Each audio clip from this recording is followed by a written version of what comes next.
Hay un momento en el Evangelio en el que Jesús pregunta a sus discípulos: ¿quién dice la gente que soy yo?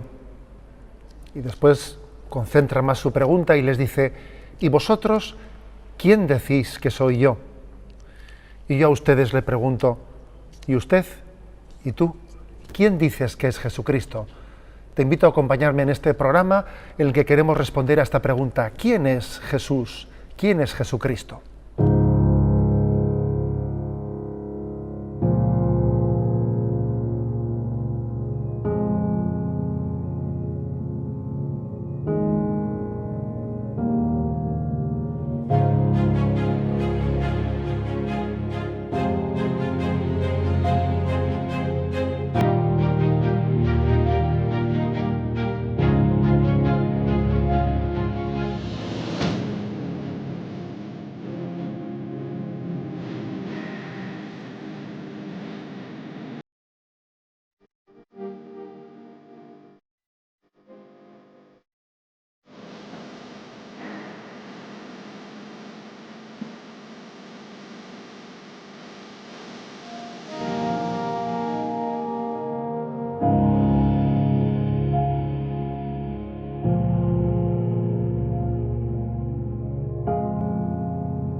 Somos cristianos, somos seguidores de Jesucristo y obviamente tenemos un interés muy especial en presentar a Jesucristo a nuestro mundo.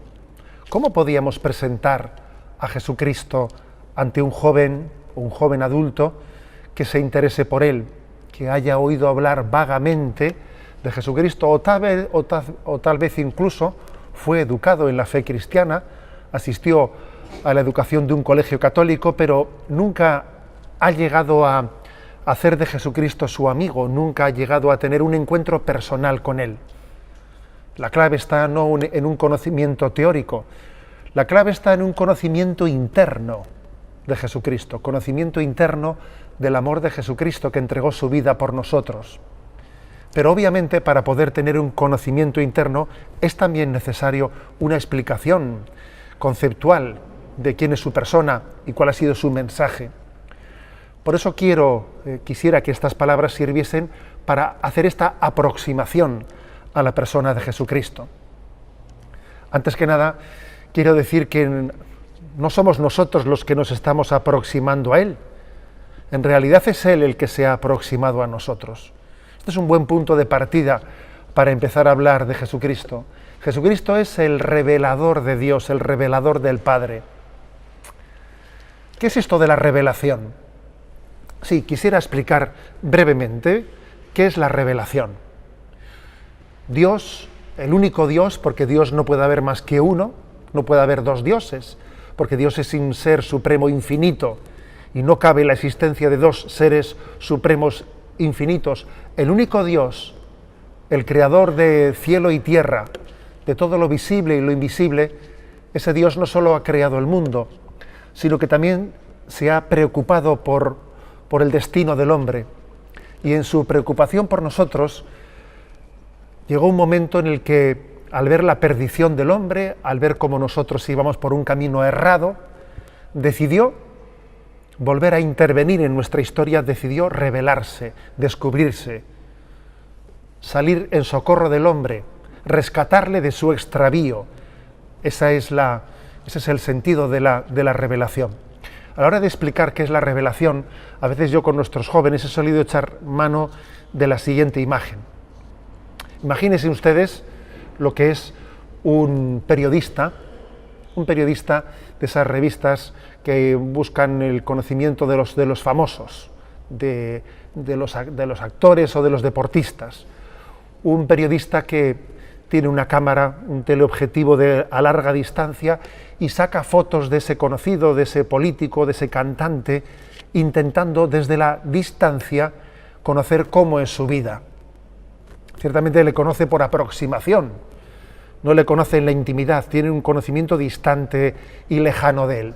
Y un día este periodista, terminada ya su jornada, cansado, vuelve a su hogar y cuando se dispone a preparar la cena, Oh sorpresa, suena el teléfono y la sorpresa es que quien le llama por teléfono es precisamente ese cantante o ese conocido político, quien fuere, ¿no? Al que él está intentando conocer desde la distancia. Es él el que le llama, es él el que viene a su búsqueda y le dice: oye, sé que quieres conocerme, quisieras venir conmigo y compartir mi cena, y te hablo de mi vida, de mis proyectos. Sería ciertamente una manera totalmente distinta de conocerle. No le conocería desde una búsqueda de algo que le supera, sino que sería la propia intimidad de ese personaje la que se le abre y se le descubre. Es un ejemplo que todavía se queda muy corto para que nos demos cuenta de qué es lo que supone que Dios se ha revelado. Sí, Dios se ha revelado, Dios se ha descubierto, Dios se ha aproximado a nosotros. Y lo hizo eligiendo un pueblo que podía haber sido otro pueblo cualquiera, un pueblo pequeño, el pueblo judío, como un pueblo elegido por Dios a través del cual mostrar la revelación al mundo entero. Y durante todo el Antiguo Testamento preparó la llegada de su Hijo Jesucristo. Todo el Antiguo Testamento, con sus profetas, fue una preparación para que en la culminación de la revelación viniese Jesucristo y llevase a su cumbre la revelación que Dios quería hacer en nosotros. Jesús es, por lo tanto, el revelador del Padre. ¿Quieres conocer al Dios invisible? Mira el rostro visible de Jesús. En Él se ha mostrado lo invisible de Dios. Por lo tanto, la pregunta de partida, ¿y quién decís que soy yo? Nos dice Jesús. ¿Quién dicen ustedes que soy yo? Jesucristo, de sí mismo, no dice que es un sabio, como dijo Sócrates. Jesucristo, de sí mismo, no dice que es un profeta, un mero profeta, como dijo Mahoma. Jesucristo, de sí mismo, no dice que es un iluminado, como decía Buda. No, Jesucristo es el Hijo de Dios hecho hombre. Por lo tanto, estamos hablando de algo absolutamente distinto, del Dios mismo que viene en búsqueda del hombre. Ya no es el hombre el que busca a Dios, es Dios mismo el que ha venido en nuestra búsqueda. Quizás por esto entendamos algo que puede parecer sorprendente a quien no conoce, ¿no?, el misterio de Jesucristo. La forma en la que Jesús vino al mundo, la forma en la que Jesús fue concebido. Porque ciertamente son muchos los que miran con cierta perplejidad, incluso ridiculizándolo, la concepción virginal de Jesucristo. ¿Por qué fue Jesús concebido por obra del Espíritu Santo en las entrañas de la Virgen María y no nació de una relación sexual de hombre y mujer como todo ser humano? ¿Por qué fue esa la forma elegida por Dios para llegar al mundo? Pues sin duda alguna tiene una gran pedagogía. Tiene una gran pedagogía porque si Jesús hubiese nacido de una relación de hombre y de mujer como todos y cada uno de nosotros, estaría muy claramente significado que Jesús es un hombre, pero no estaría significado que Jesús es Dios, el Hijo de Dios. Si por el contrario Jesús hubiese venido al mundo, no nacido de una mujer de las entrañas de María, sino si hubiese venido bajado de los ángeles, de mano de los ángeles, venido de las nubes, pues todo el mundo hubiese dicho que es un ser divino, pero no se hubiese significado su condición humana. El hecho de que Jesucristo fuese concebido por obra del Espíritu Santo, sin concurso de varón, pero por otra parte fuese concebido en las entrañas de la Virgen María y tomase de ella nuestra carne y sangre humana, significa su doble condición humana y divina. Verdadero Dios, y así queda significado en su concepción por obra del Espíritu Santo. Verdadero hombre, porque tomó la carne y la sangre de las entrañas de la Virgen María. Por lo tanto, en la misma forma en la que Jesús llegó al mundo, ya estaba significando quién era. Su llegada al mundo estaba de alguna manera abriéndonos al misterio de Jesucristo. ¿Cómo ha respondido la Iglesia a esa pregunta de quién es Jesucristo? Porque les recuerdo a ustedes que cuando Jesús pregunta, ¿y vosotros quién decís que soy yo?, hubo un tal Simón, un apóstol que se llamaba Simón, que se adelantó a responder la pregunta, y dijo, tú eres el Hijo de Dios vivo. Y Jesús le dijo, bienaventurado tú, Simón, porque eso no te lo ha revelado tu carne y tu sangre, es decir, eso no lo has dicho porque tú seas muy inteligente, sino te lo ha revelado mi Padre del cielo. Ahora te digo a ti, Simón, tú a partir de ahora ya no te vas a llamar Simón, tú eres Pedro, y sobre esta piedra edificaré mi iglesia. Es decir, la razón de ser de la iglesia es confesar quién es Jesucristo. La razón de ser de la iglesia es responder a la pregunta, ¿quién es Jesucristo? Pedro fue el elegido, el primero de los papas fue el elegido para confesar la identidad de Jesús, el Hijo de Dios hecho hombre. ¿Quién dice, por lo tanto, quién dice la iglesia que es Jesucristo? Pues la iglesia a lo largo de todos los siglos, respondiendo también, saliendo al paso de muchos errores, a veces también la confesión de la fe se va fortaleciendo, se va de alguna manera consolidando en la medida que se responde a distintos errores. La Iglesia ha realizado los llamados concilios cristológicos y en esos concilios ha confesado la identidad de Jesucristo. ¿Y cómo ha respondido la Iglesia? ¿Cómo ha formulado en nuestros conceptos, quién es Jesucristo? Pues Jesucristo ha dicho, la Iglesia ha confesado que es una persona divina que ha tomado también al mismo tiempo la naturaleza humana. La encarnación es, por lo tanto, el Dios que sin dejar de ser Dios toma la condición humana. En Jesucristo hay una persona y en Jesucristo hay dos naturalezas, la humana y la divina. Seguro que recordarás de alguna ocasión que has asistido a la celebración de la liturgia, esa expresión que dice Dios de Dios, luz de luz, Dios verdadero de Dios verdadero, engendrado, no creado, de la misma naturaleza que el Padre. Sí, en Jesucristo reconocemos su naturaleza divina, pero que al mismo tiempo ha asumido nuestra naturaleza humana. Recuerdo una pequeña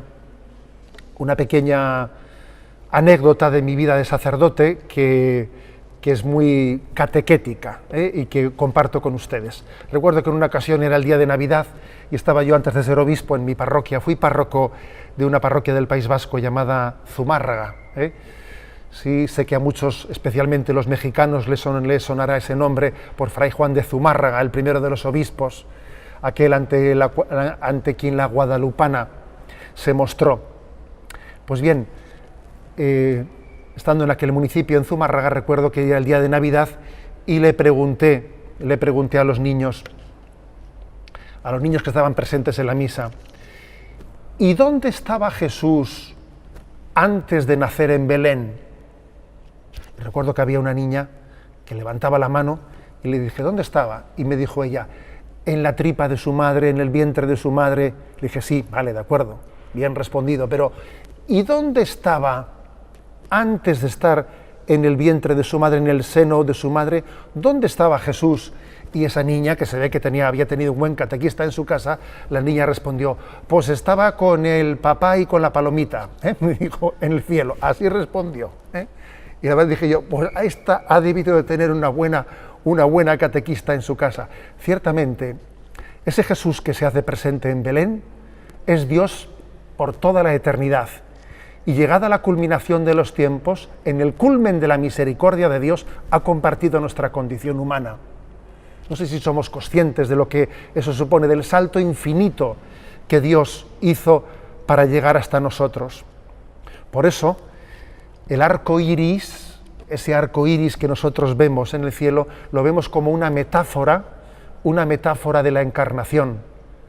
Ese arco iris que en la Sagrada Escritura se dice que era el signo que quedó en el cielo después del diluvio. Dios tuvo misericordia y dijo que no destruiría el mundo, y fruto de esa alianza de misericordia trazó un arco iris que cruzaba el firmamento. Aquel arco iris no era sino un símbolo, una metáfora de lo que sería Jesucristo. Jesucristo es ese puente que Dios trazó entre la divinidad y la humanidad. Jesucristo es ese arco iris por el que Dios cruzó la infinita distancia que hay entre la divinidad y la humanidad y se hizo hombre. Y es un puente trazado entre Dios y nosotros que también nos invita a nosotros recorrer. Nosotros estamos llamados a recorrer ese puente en sentido inverso y unidos a Jesucristo, compartir la filiación divina por siempre en el cielo. Es el misterio de la encarnación, un misterio al que no nos acostumbraremos nunca. Dios venido a nosotros, Dios hecho hombre. A lo largo de la historia ha habido distintos errores, distintas herejías a la hora de confesar a Jesucristo. Han sido principalmente 3 tipos de herejías las que principalmente se han formulado. Las primeras herejías fueron las que negaban la humanidad de Jesucristo. Las herejías de tipo gnóstico docetista, que son las de los primeros siglos, que venían a decir que Jesucristo no era un verdadero hombre, era un ser celestial disfrazado de hombre, pero digamos que en el fondo no se creía en la encarnación, les parecía demasiado abajamiento, demasiado abajarse de Dios el asumir nuestra carne humana. El primer tipo de herejías son las que niegan la humanidad de Jesús. Posteriormente vinieron las herejías que negaban la divinidad de Jesucristo, las llamadas las herejías arrianas. Jesús es un ser divino, pero no es Dios. Es un ser superior, pero no confesaban su condición divina. Unos negaban la humanidad, otros negaban la divinidad. También existió un tercer tipo de herejías, las herejías nestorianas, que lo que hacían, el problema que tenían era de no saber conjugar la condición humana y la condición divina de Jesucristo.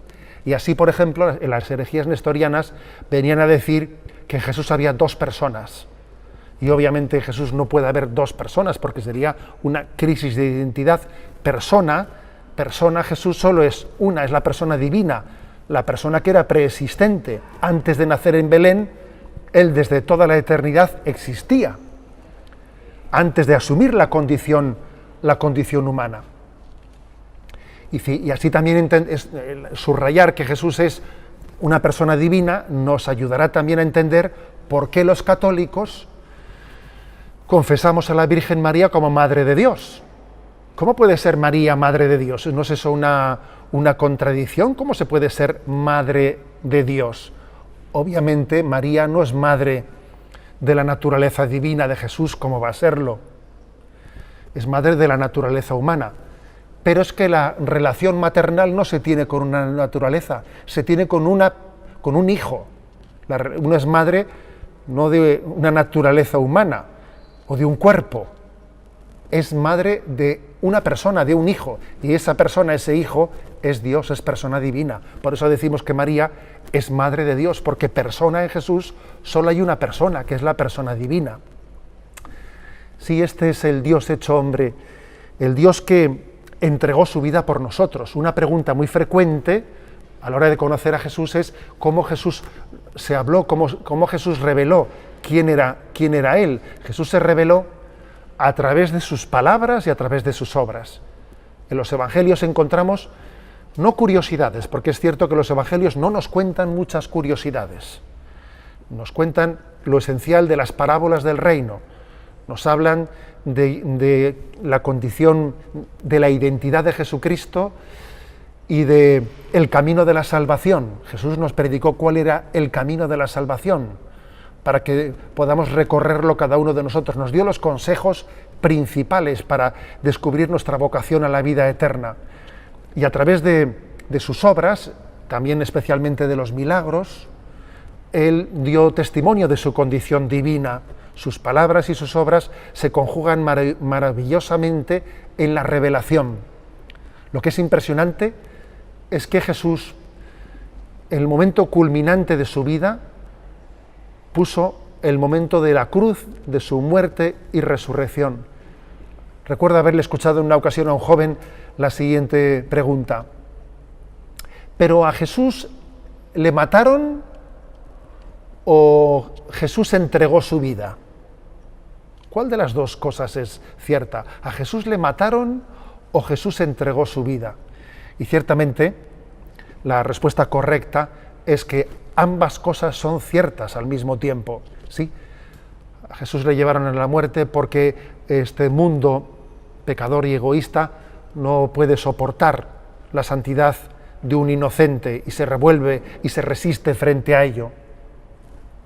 Pero es cierto que por encima de esos acontecimientos que le quitaron la vida a Jesús, Él entregó su vida libre y voluntariamente.